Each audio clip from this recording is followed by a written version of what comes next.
월 보험료 42,805원이 10년 뒤 갱신되면 96,131원, 30년 뒤인 66세 때 갱신이 되면 486,634원. 이렇게 일정 주기마다 갱신되면서 보험료가 상승한다는 게 큰 문제입니다. 하지만 갱신형 보험의 단점은 이뿐만이 아닌데요. 보험 전문가 정진욱 팀장입니다. 여러분은 보험을 몇 개나 가지고 있으신가요? 우리가 인생을 살아가면서 꼭 필요한 보험은 두 가지면 충분합니다. 전문가가 아닌 분들은 이 부분을 잘 모르시고 하나 둘 가입을 하시다가 나중에는 보험료로 지출하는 돈이 너무 많아져서 결국에는 해지를 하시고 마는데요. 영상을 시청하시는 여러분들 중에 보험 하나쯤 없는 분들은 거의 없으실 거라고 생각이 듭니다. 그런데 너무 상품도 많고 약관의 내용도 어렵고 특약의 내용들도 이해하기가 어렵다 보니 주변의 지인들이나 설계사들의 말만 믿고 믿을 만한 사람이 추천을 해주니까 덜컥 가입을 하는 경우가 많습니다. 그렇게 가입을 하고 나면 내는 보험료는 점점 늘어나는데 늘어난 보험료에 비해 보장받는 건 딱히 없는 것 같고 점점 경제적인 부담이 가중되죠. 그러다 결국 보험이 갱신되면서 보험료가 몇만 원이었던 게 20만 원, 30만 원이 나오게 된다면 보험에 대한 생각이 부정적으로 바뀔 수밖에 없을 겁니다. 여러분, 가전제품을 하나 사더라도 제품을 살 때 디자인, 스펙, 성능, 재원 등등 엄청 꼼꼼하게 알아보시고 구매하시잖아요. 그런데 20년 혹은 30년씩 긴 시간을 납입하고 평생을 보장받아야 하는 보험의 경우는 가전제품보다 지출의 규모가 훨씬 더 클 겁니다. 만약 내가 내는 보험에 월 보험료를 20만원씩 20년 납으로 낸다고 설정을 한번 해볼게요. 총 240회차를 내셔야 하는데 그렇게 되면 총 납입하는 보험료는 4,800만원에 달합니다. 이 정도면 진짜 어마어마한 가계 지출의 한 부분을 차지하게 되겠죠. 만약 이렇게 덜컥 가입을 하시고 나서 반 이상 보험료를 납부하셨다면 나중에는 해지하지도 못하고 유지하지도 못하고 곤란한 상황이 발생할 것 같습니다. 그래서 오늘은 여러분들이 이런 상황에 처하시지 않도록 이게 잘 들어둔 보험이 맞는지 혹시라도 낭비가 되고 있는 보험료는 없는지 궁금해하는 분들을 위해서 내가 살면서 꼭 필요한 보험 두 가지라는 주제를 준비했으니까요. 끝까지 시청하시면서 내가 이런 보험을 가지고 있는지 혹시 불필요한 부분은 없는지 시청 후에는 꼭 내 보험을 체크해 보시길 바랍니다. 본 광고는 광고 심의 기준을 준수하였으며 유효기간은 심의일로부터 1년입니다. 여러분, 보험에 가입하시는 이유가 어떻게 되시나요? 보험은 질병이나 상해 등 갑작스러운 일들로 인해 발생하게 될 경제적인 부담을 줄이기 위한 대비책 또는 안전장치입니다. 암이나 뇌혈관 질환, 심장질환 같은 중대질환에 걸리시게 된다면 병원에서 치료를 받게 됩니다. 좋은 치료를 받아야 빨리 좋아질 수 있기 때문에 값비싼 치료에 대한 치료비가 지출되게 될 겁니다. 물론 치료하는 동안 일을 못하시게 된다면 생계에도 큰 영향을 끼칠 겁니다. 그렇다면 치료비도 있어야 하고 생활비도 필요할 것이고 아이들이 있으시다면 양육비 또한 필요하실 겁니다. 한 가정을 책임지는 가장의 경우라면 아마 더 큰 경제적 부담이 될 것 같습니다. 그렇다면 이러한 상황에서 필요한 필수적인 보험은 무엇일까요? 오늘 첫 번째로 말씀드리려는 내용은 실비보험입니다. 실비보험을 우선순위 첫 번째로 말씀드린 이유는 살면서 가장 청구를 많이 할 확률이 높다는 점이 있습니다. 여러분들은 살면서 암이나 뇌혈관 질환, 심장질환 같은 중대질환보다는 감기나 잔병치레 등으로 병원에 가실 확률이 훨씬 높으실 겁니다. 살면서 감기 한번 걸리지 않은 분들은 거의 없으니까요. 첫 번째로 말씀드린 이 실비보험은 가벼운 감기부터 심각한 중대질환까지 내가 치료를 위해 병원에 입원하거나 통원치료를 받게 된다면 실제 내가 결제하는 병원비에 대해서 보장을 해주는 보험입니다. 보장 범위가 아주 넓고 보험료 또한 저렴하다 보니 대한민국 전체 인구 중 4천만 명이라는 엄청난 가입자의 수가 유지가 될 수 있는 거겠죠. 당장 제 주변만 둘러봐도 실비보험이 없는 분들은 그리 많지 않은 것 같습니다. 그리고 보험금 청구 또한 비교적 간단한데요. 진료비 영수증, 진료비 세부 내역서 등 병원에서 비교적 쉽게 발급이 가능한 서류들로 쉽게 청구가 가능합니다. 하지만 보장 범위가 정말 넓고 보험료도 저렴하고 청구도 간단하다 보니 보험사들은 계속해서 손해율이 높아진다고 하죠. 그래서 이 실비보험은 가입 시기에 따라 보장 범위가 점점 줄어들게 되었는데요. 가입 시점에 따라 세대가 나눠지게 되었습니다. 내가 만약 2009년 8월 이전에 가입한 1세대라면 100%의 보장을 받게 되고 2017년 4월 이전에 가입한 2세대라면 90%, 2021년 7월 이전에 가입한 3세대라면 급여 90%, 비급여 80%를 보장받고요. 현재 판매되고 있는 4세대의 경우 급여 80%, 비급여 70%를 보장합니다.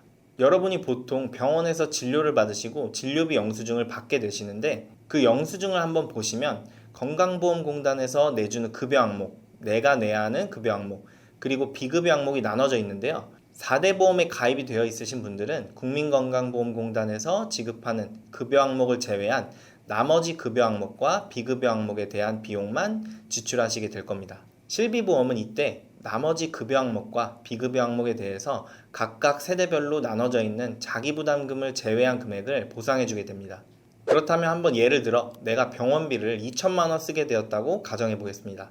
그 중에 급여 항목에서 500만 원, 비급여 항목에서 1,500만 원 병원비가 쓰였다고 보면 1세대 가입자의 경우에 급여와 비급여 모두 100%니까 사용한 2천만 원을 전부 돌려받게 되겠죠. 하지만 4세대 가입자분들의 경우는 급여 항목의 80%인 400만 원, 비급여 항목의 70%인 1,050만 원만 돌려받게 되는 겁니다. 그러면 총 병원비로 지출한 2천만 원 중 1,450만 원만 돌려받게 되는 거죠. 이렇게 세대별로 보장금액 차이가 발생을 하게 되는 겁니다. 그리고 실비보험이 보장되는 한도를 한번 살펴볼게요. 보장 한도는 급여 질병 5천만 원, 비급여 질병 5천만 원 합산해서 1억이고요. 상해도 상해급여 5천, 비급여 5천만 원이라 상해도 한도가 1억입니다. 한도를 다 쓰셨다고 해도 매년 초기화가 되기 때문에 한도를 걱정 안 하셔도 되는 거죠. 그런데 저에게 문의를 주신 고객님 중에 이런 분이 있으셨는데 내가 3세대 실비 가입자인데 병원비가 5천만 원이 나왔습니다. 그 중에 급여가 1천만 원, 비급여가 4천만 원이 나와서 총 병원비가 5천만 원이 나오게 되었네요. 그러면 3세대 실비 가입자 기준으로 급여에서 100만 원, 비급여에서 800만 원, 총 900만 원을 자기부담금으로 내야 하는 건가요? 많은 분들이 실비보험의 세대별 자기부담금 비율만 알고 계시기에 문의 주신 고객님께 실비보험의 연간 자기부담금 한도라는 것을 안내해 드렸는데요. 많은 고객님들께서 이 부분을 잘 모르고 있으셔서 놓치고 있는 것 같았습니다. 실비보험은 연간 자기부담금 한도를 200만 원으로 설정해 두었습니다. 내가 낸 치료비 5천만 원 중 900만 원을 자기부담금으로 내는 것이 아니라 연간 200만 원 한도를 초과한 금액은 다 돌려받게 되는 것이고요. 이 한도액을 제외한 4,800만 원을 돌려받게 되는 겁니다. 이렇게 실비보험에는 유용한 혜택이 너무 많기 때문에 제가 추천드리는 보험 1순위로 선택을 할 수밖에 없는 것 같습니다. 하지만 1세대, 2세대 실비를 가입하신 고객님들 중에 오랫동안 유지를 잘 해왔으나 병원에 잘 가지 않아서 보험금 청구도 잘 안 했는데 나이가 들다 보니 보험료가 너무 올라버려서 부담된다. 그래서 4세대로 전환을 고민 중이다. 이렇게 말씀하시는 분들도 정말 많습니다. 그래서 4세대 실비보험의 연간 자기부담금 한도도 살펴보도록 하겠습니다. 4세대 실비 같은 경우에는 급여 부분은 연간 자기부담금 한도가 적용이 되지만 비급여는 적용이 되질 않고 있습니다. 앞서 말씀드렸던 사례와 같이 비급여 치료비가 4천만 원 정도 나오신 고객님께서는 치료비에 대한 부담이 굉장히 클 수 있을 것 같습니다. 그렇기 때문에 전환하시기 전에 다시 한번 신중하게 고려를 해보셔야 할 것 같은데요. 그리고 올해 연말에 출시를 목표로 하고 있는 새로 나올 5세대 실비보험은 4세대와는 또 다른 차이가 있습니다. 중증 비급여 환자에게만 상급 종합병원이나 종합병원 입원 시에 연간 자기부담금 한도를 500만 원으로 책정한 것으로 발표가 되었습니다. 중증 비급여의 보장을 강화하여 중증 환자들에게는 해당 질환을 치료하는 데 들어가는 의료비의 부담을 덜어주지만 비중증 비급여, 즉 중증이 아닌 비중증의 비급여 치료비는 과다 보상으로 인해 보험료의 상승을 일으키는 주 원인으로 지목되어 보장 한도 및 보장 범위 축소, 자기부담금 상향 등 보장이 축소가 될 것으로 발표가 되었습니다. 이렇듯 앞으로 실비보험이 중증 질환자, 즉 중증으로 치료비가 부담되는 사람들에게는 보장을 확대해 갈 것으로 보여지긴 합니다만 치료를 받는 동안 일을 못하게 되고 그로 인해서 오게 되는 소득 상실에 대한 위험은 어떻게 대비를 해야 할까 고민들을 정말 많이 하시게 되는데요. 그래서 이러한 위험에 대한 부분들은 3대 진단비 보험으로 보완을 해주셔야 합니다. 이게 정말 중요한 이유는 보시는 바와 같이 암과 심장, 뇌혈관 질환이 사망률의 최상위에 속하기 때문입니다. 이러한 중대질병들은 단순히 진단을 받고 끝나는 것이 아니라 치료도 받아야 하고 앞서 말씀드린 것처럼 소득 상실의 위험에 우리 모두를 빠뜨리게 할 수가 있는데요. 앞서 말씀드린 것과 같이 이제 바뀌는 실손보험에서 중증 질환에 대한 치료비의 보장을 강화한다고는 하지만 암 환자가 있는 집의 경우 약 50%가 일을 못하게 되므로 많은 분들이 소득 감소로 인해 생계에 대한 어려움에 직면하게 된다고 합니다. 이 부분을 가장 잘 대비할 수 있는 건 암 진단비입니다. 암 진단비는 크게 일반암과 고해감, 소해감, 유사암 이렇게 네 가지로 분류할 수 있습니다. 고해감은 식도, 췌장, 골수, 뇌암, 백혈병 등에 대해 대비하기 위해 준비하시는 건데 이 부분은 어차피 일반암으로 다 보장받는 내용이고요. 소해감은 유방암, 자궁암, 전립선암 같은 생식기암들이 있는데 이 부분도 역시 일반암에서 보통 보장을 받습니다. 그리고 일반암에서 보장하지 않는 유사암이 있는데요. 갑상선암, 기타 피부암, 제자리암, 경계성 종양 이 네 가지를 유사암이라고 합니다. 고해감과 소해감 모두 일반암에서 보장을 하기 때문에 유사암 네 가지를 제외한 암은 보통 일반암에서 보장을 받습니다. 그렇기 때문에 일반암의 보장을 가장 신경 써서 준비해 주셔야겠죠. 하지만 최근 암의 발병률을 보면 남녀를 통틀어 갑상선암의 발병률이 1위를 차지하고 있는데요. 예전에는 이 갑상선암이 포함되어 있는 유사암도 일반암과 동일한 진단금을 받을 수 있도록 설정이 가능했지만 최근에는 이 유사암 진단금을 일반암 진단금의 20%만 설정하도록 구성이 바뀌게 되었습니다. 그렇기 때문에 유사암 부분은 최대치로 설정을 해주시는 걸 추천을 드리겠습니다. 암 진단비 가입 시 한 가지 주의하실 점은 간혹 이 유사암 4가지 이외에 대장점막 내암, 비침습 방광암 등 몇 개를 더 유사암에 포함시켜서 차등 지급하는 회사가 존재하는데요. 또한 소해감도 일반암과 동일하게 지급하는 게 아니라 10%에서 20% 수준으로 차등 지급하는 회사들이 존재합니다. 그러니까 그런 보험사들보다는 소해감, 고해감 전부 일반암과 동일하게 100% 지급하는 회사를 고르는 걸 추천드립니다. 암 다음으로 중요한 뇌와 심장의 경우 뇌 쪽은 뇌혈관 진단비로 준비를 해주셔야 합니다. 그래야 보장 범위가 아주 넓어지는데요. 뇌출혈과 뇌졸중만 준비하시다 보면 보장 범위가 너무 좁아지기 때문에 가장 보장 범위가 넓은 뇌혈관 진단비로 가입하시는 걸 추천드리고요. 심장질환의 경우 협심증과 급성 심근경색이 가장 중요하기 때문에 허혈성 진단비를 메인으로 준비하시면 됩니다. 심혈관 진단비는 가성비가 안 좋은 편이기 때문에 부정맥과 심부전이 걱정되시는 분들만 준비하시는 걸 추천드리겠습니다. 그럼 이렇게 실비보험과 3대 진단비까지 준비를 하셨다면 나는 실속 있게 보험을 가입하고 싶어 이렇게 생각하시는 분들은 이렇게만 준비를 하셔도 충분할 것 같고요. 경제적으로 여유가 있어서 지출이 크게 부담되시지 않는 분들은 수술비 특약을 추천드리겠습니다. 수술비 특약을 추천드리는 이유는 보시다시피 수술비의 비용이 연평균 5% 이상 계속해서 상승을 하고 있죠. 2018년도엔 심장수술이 3,214만 원이었지만 2022년도엔 3,497만 원까지 상승했고 뇌 기저부 수술도 1,713만 원으로 가능했지만 2022년에는 1,941만 원으로 수술비가 매년 상승한 걸 보실 수가 있습니다. 매년 계속해서 수술비가 상승을 하는데 이렇게 되면 현재 판매하고 있는 4세대 실비보험에서 급여자 부담 20%, 비급여자 부담 30%만 보장해주게 되니 실비보험만으로 커버하기에 부담스럽게 느껴지실 수가 있습니다. 하지만 이때 수술비 보험이 있다면 실비보험의 본인 부담금 부분을 어느 정도 상쇄시킬 수가 있습니다. 실비보험, 3대 진단비보험, 수술비 특약 이렇게 3층 구조로 만들면 든든한 대비가 가능한 거죠. 그리고 또 자료를 하나 준비해 봤는데요. 위 자료를 토대로 실비보험의 보험 가입률을 보시면 60대부터 가입률이 66%로 떨어지면서 70대에는 26.5%로 가입하고 있으신 분들이 현저하게 줄어들게 됩니다. 보험료가 부담이 되셔서 계약 전환을 통해 새로운 실비로 바꾸셨지만 그마저도 너무 부담돼 유지를 못 하시는 거죠. 사실상 실비보험을 80세, 90세, 100세까지 유지하는 건 현실적으로 굉장히 어려워 보입니다. 그렇기 때문에 실비보험을 유지 못하게 되는 노후를 위해서라도 수술비 특약으로 대비하시는 걸 한 번 더 추천드립니다. 말씀드린 수술비 특약도 여러 가지로 분류가 되는데요. 위 자료 한번 보시면 수술비는 크게 질병 수술비, 1에서 5종 수술비, 1에서 7종, 8종, 9종 수술비와 119대, 140대 같은 N대 수술비로 나뉩니다. 먼저 질병 수술비는 가장 넓은 범위로 보장을 해주는 수술비이지만 보장 금액이 낮다는 큰 단점이 존재합니다. 그리고 1에서 7종, 8종, 9종의 수술비는 수가 코드인 ADRG로 보상하다 보니 보상 지급은 명확하지만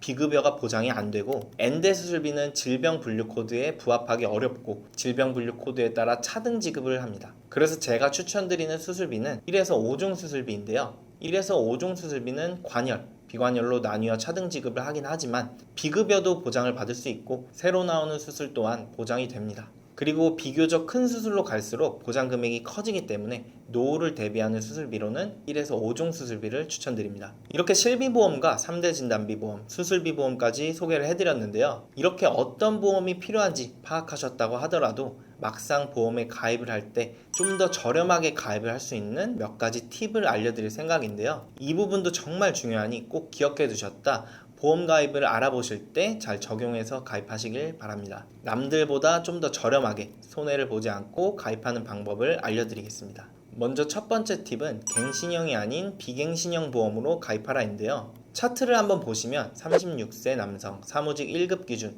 갱신형으로 가입한 보험입니다. 월보험료 42,805원이 10년 뒤 갱신되면 96,131원, 20년 뒤인 56세 때 갱신이 되면 227,807원, 30년 뒤인 66세 때는 486,634원, 76세 때에는 835,574원, 86세에는 134,7,542원. 이렇게 일정 주기마다 갱신이 되면서 보험료가 상승한다는 게 큰 문제입니다. 하지만 갱신형 보험의 단점은 이뿐만이 아닌데요. 갱신형 보험의 또 다른 문제는 100세까지 보장을 받고 싶다면 100세까지 보험료를 납입하셔야 한다는 겁니다. 반면 비갱신 보험이라면 처음에 정한 129,210원이라는 보험료가 고정적이고 20년만 납부를 하면 더 이상 지출하는 거 없이 100세까지 쭉 보장받는 게 가능합니다. 처음에 보험료가 상대적으로 비싸더라도 결과적으로 길게 봤을 때 금액적인 부분은 비갱신형이 훨씬 유리합니다. 우리가 총 납입하는 보험료가 어마어마하게 차이가 날 수 있는 거죠.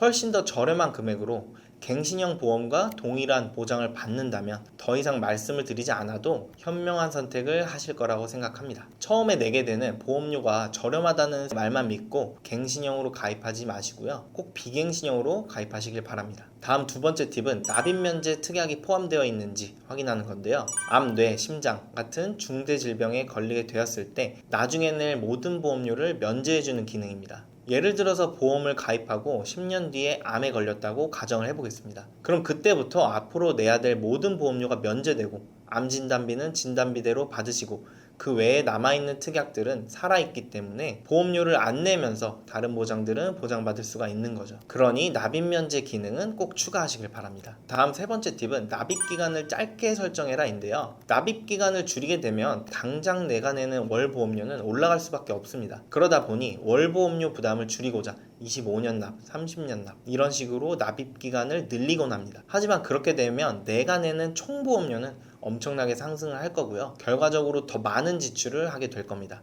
위에 말씀드렸던 납입면제 기능이 있는데 그렇다면 납입기간을 늘려서 보험료를 더 조금 내다가 면제를 받는 게 더 유리한 게 아닐까요? 하고 묻는 분들이 간혹 있으신데요. 그렇지만 확률적으로 보면 암에 걸리시는 분들이 많을까요? 아니면 안 걸리시는 분들이 많을까요? 이런 불확실한 확률보다는 처음부터 총 보험료를 줄이시는 걸 추천드리겠습니다. 다음 네 번째 팁은 표준형이 아닌 무해지형 보험으로 가입해야 한다입니다. 보통은 해약환급금 50% 지급형이라고 얘기를 하는데 간단하게 얘기해서 납입기간 중 해지했을 때 환급금이 나오는 보험은 보험료에 적립금이 포함되어 있다 보니 비쌀 수밖에 없고 납입기간 중 해지를 했을 때 환급금이 없는 보험은 보험료가 더 저렴합니다. 중요한 점은 어차피 만기 시점이 되면 해지 환급금은 영원으로 동일한데요. 무해지형으로 가입을 했냐 기본형으로 가입을 했냐 이 작은 차이로 인해서 총 보험료가 1,000만원 이상 차이 날 수도 있는 겁니다. 작은 차이라고 말씀드리기에는 엄청나게 큰 금액 차이죠. 이러한 팁들을 모르고 가입한다면 남들보다 비싸게 가입할 수밖에 없습니다. 그러니 내가 가입한 보험이 무해지형인지 꼭 확인을 해봐야 합니다.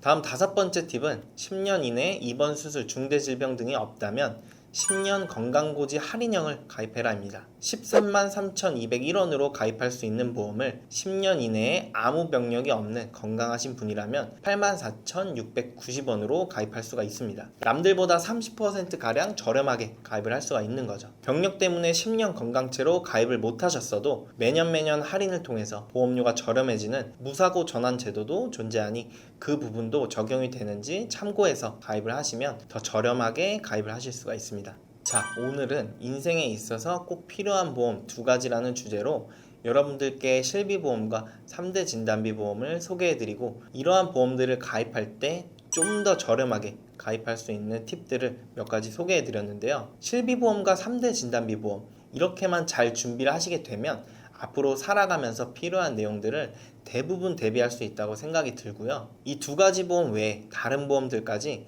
한 달에 보험료만 30만원, 50만원, 100만원 이렇게 나가는 분들은 이 내용과 맞지 않을 경우 조금 리모델링이 필요하다고 생각하시고 보장 분석을 한번 받아보시는 게 좋습니다. 실속 있게 잘 가입되어 있는 보험이라면 절대 보험료가 그렇게 많이 나올 수는 없을 겁니다. 결혼을 하지도 않고 자녀도 없는데 종신보험을 가입했다거나 잘못된 정보들로 인해서 CI보험, 변액보험, 유니버셜 보험 등을 가입해서 돈 낭비하시는 일은 없으셨으면 좋겠습니다. 보험은 목돈 마련을 위한 재테크 수단이 아닙니다. 최소한의 금액으로 갑자기 찾아올 수도 있는 위험에 대비하기 위한 안전장치이기 때문에 보험료는 최대한 저렴하고 실속 있게 내시고 나머지 금액은 부동산이나 주식 등의 진짜 재테크 수단으로 활용하시는 걸 추천드립니다. 앞서 설명드린 보험들 외에 비교적 소액을 보장받는 특정 수술비, 골절 진단비, 화상 진단비 이런 부분도 사실 실비에서 기본적인 치료비를 다 받을 수 있으니까 과하게 가입하실 필요는 없으시고요. 내가 가입한 모든 보험에 보험금을 받을 것처럼 생각하셔서 가입하게 되면 너무 낭비가 심해질 수도 있으니까 그 부분도 다시 한번 생각해 보시길 바랍니다. 보험을 잘 아는 저 같은 보험 전문가일수록 보험에 대한 지출은 적은 편입니다. 반면에 보험을 잘 모르는 사람일수록 불필요한 지출이 컸습니다. 저희가 상담하는 대부분의 고객님들은 평범한 직장인 분들이 많고요. 우리의 삶에 있어서 지출 요인은 보험 외에도 정말 많죠. 그러니 다시 한번 강조드리지만 보험은 최소한의 대비책으로 생각하셔야 하고요. 보험은 핸드폰 요금 같은 지출 금액으로 잡으시고 나머지 남는 돈은 진짜 재테크에 투자하시길 바랍니다. 이 내용 꼭 잊지 마시고요. 주변 분들 중에 보험료에 너무 많은 돈을 지출하고 있는 분이 있다면 꼭 보장 분석을 한번 받아보시고 상담을 받아보시는 걸 알려주셔야 합니다. 저는 보험 전문가로서 보험을 가입하실 때 고객님들께서 최선의 선택을 할 수 있도록 수십여 개 이상의 생명보험, 손해보험 회사들의 비교 설계 및 약관 분석을 통해 도움을 드리고 있으니 현재 내가 가지고 있는 보험에 대한 조언 및 컨설팅, 전반적인 관리가 필요하다고 생각되시는 분들은 댓글창 상담 신청 링크 걸어놨으니까 언제든 연락 주시길 바랍니다. 오늘 내용 도움되셨다면 구독과 좋아요, 알림 설정, 공유 부탁드리고요. 다음에도 유익한 내용으로 찾아뵙도록 하겠습니다. 본 광고는 광고 심의 기준을 준수하였으며 유효기간은 시민로부터 1년입니다.